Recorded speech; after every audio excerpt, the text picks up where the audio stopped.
Olá, sejam bem-vindos e bem-vindas ao canal Conecta. Na aula de hoje, aprenderemos um recurso muito útil: expressões regulares para validar os dados. O objetivo de uma expressão regular é estabelecer padrões em uma informação textual. Exigir respostas de texto correspondentes a determinadas fórmulas que você escolheu. Você pode exigir que as respostas correspondam a um determinado conjunto de critérios, chamado de expressões regulares. As expressões regulares procuram padrões nas respostas. Por exemplo, um padrão de resposta para o CEP, para o CPF, o CNPJ, o telefone, enfim. A validação de dados é importante para que proteja a entrada de dados do formulário vindo dos usuários finais. Ela ajuda a limitar a resposta desse usuário. A primeira validação que já vimos é a chave, quando a pergunta é requerida, ou seja, se ativarmos a pergunta como obrigatória. O usuário não conseguirá submeter o formulário caso ele deixe o campo em branco. A validação tem um comportamento diferente conforme o tipo de pergunta que estamos fazendo. Por exemplo, em uma pergunta do tipo resposta curta, como essa daqui, posso validar que neste campo contém o quê? Apenas caracteres, apenas números, todas maiúsculas, todas minúsculas, iniciais maiúsculas e assim por diante. E quais são os tipos de campos de pergunta que podemos validar?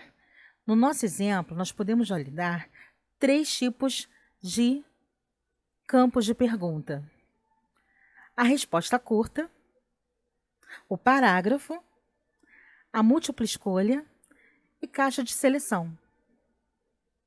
Já nas perguntas do tipo múltipla escolha, por exemplo, podemos condicionar ir para uma pergunta com base em uma resposta da pergunta anterior. Veremos esse recurso em breve em nossa videoaula do Form Gamificado. Já nas perguntas do tipo checkbox, você poderá validar conforme o limite máximo ou mínimo de alternativas que o usuário final poderá marcar.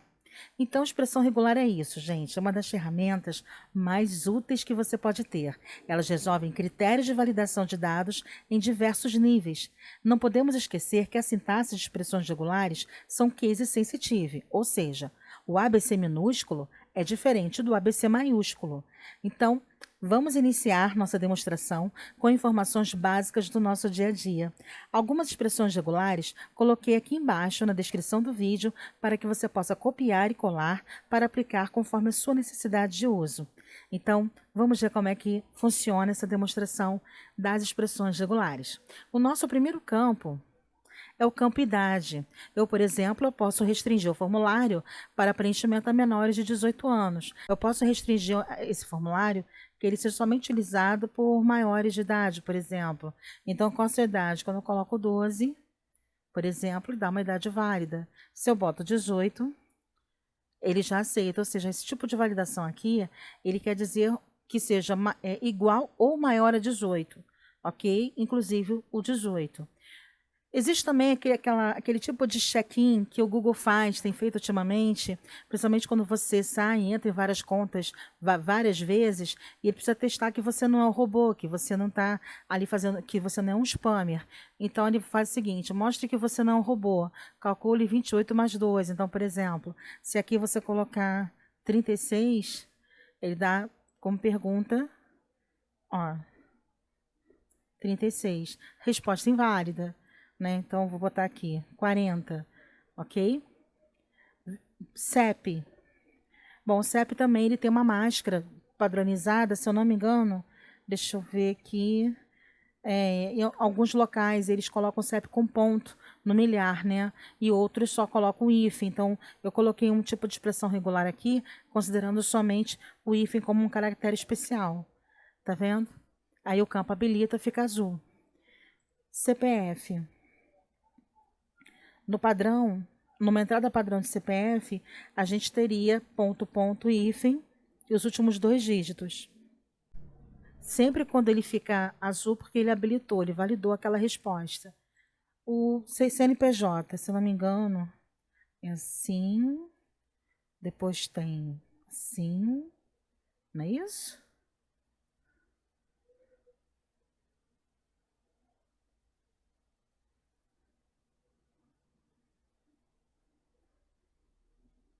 00. Isso, validou. Tá vendo? É o formato de padrão de entrada do CNPJ. Agora o telefone.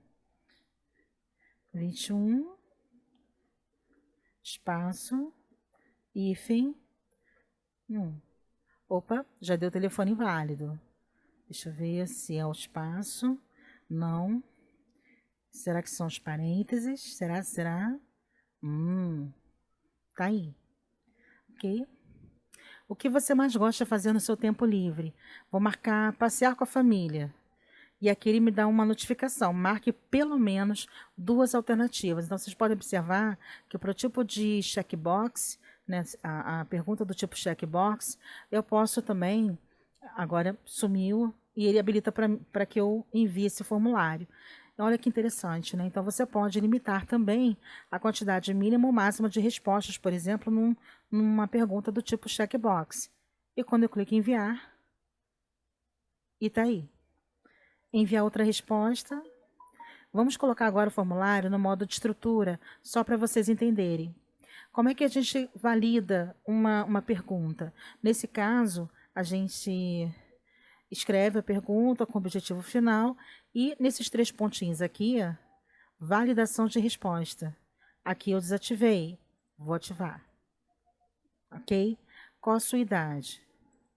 Então, eu posso validar um campo de acordo com o tipo desse campo, se ele é um número, se ele é um texto, se ele é um comprimento, ou se é uma expressão regular que eu quero aplicar nesse campo, ok? Então, se for número, ele dá uma infinidade aqui de possibilidades, de acordo com a condição que você precisa usar no seu formulário, tá? Então, você pode testar e usar cada uma e, no fim, dá certo, galera.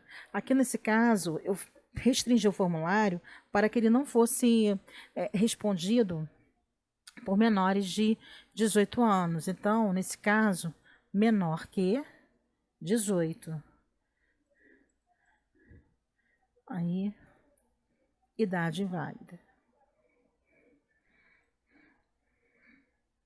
Ok? Nesse aqui também, olha que interessante. É aquele tipo de checkbox, né? Quando o Google quer testar se você não é um robô, ele pede para você fazer um cálculo e colocar essa resposta. Também, aqui eu selecionei números e situações diferentes, tá vendo? Igual a o resultado da soma e toda coisa maior ou menor do que isso, diferente do que o resultado correto, ele emite uma mensagem de erro. Essa mensagem de erro você também pode personalizar no seu formulário, ok? No caso do CEP, nós utilizamos máscaras. Essa daqui é a sintaxe de expressões regulares. É assim mesmo, essa sopinha de letras, né, a gente chama de regex, que são as expressões regulares. E eu vou deixar justamente aqui, como eu já falei, na descrição do vídeo, esse tipo de máscara para esses tipos de campos, os campos mais usuais. CEP inválido. Você pode personalizar a mensagem de erro, tá? Fica a seu critério. Pode ser uma mensagem de erro seguida de uma orientação. O passo a passo, como aquele usuário poderá editar o campo corretamente. No CPF é a mesma coisa. Quando vocês visualizarem aqui, vocês vão visualizar um tipo de sintaxe, um tipo de entrada e validação de dados, que qualquer coisa que seja digitada diferente do que essa padronização aqui também vai emitir a mensagem de erro. Tá? Então, assim, a gente tem as expressões regulares para CPF, CNPJ, como eu já demonstrei no início do vídeo, telefone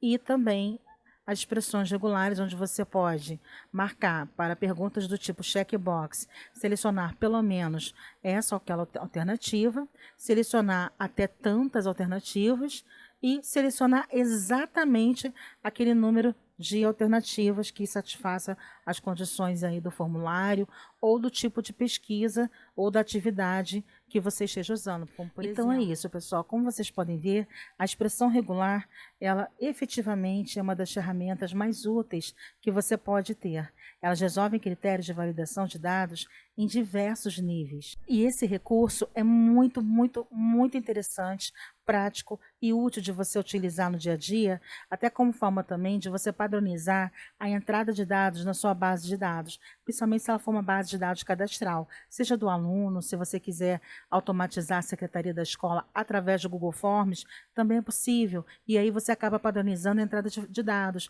principalmente quando essa base de dados ela é digitada por pessoas diferentes. Podem ter funcionários que gostam de colocar a sintaxe correta. Uma hora você vai ter um funcionário digitando de uma forma, um outro funcionário digitando da forma que lhe convier. Nesse caso, não. Quando você prende, você amarra a padronização de entrada de dados nessa base, você consegue ter uma base coesa, correta e com padronização de dados e informações. Eu acho que já deu para clarear de forma simples, rápida e útil. E se você curtiu, deixe seu like no vídeo, inscreva-se e ative o sininho para que sempre receba um aviso quando postarmos um vídeo novo.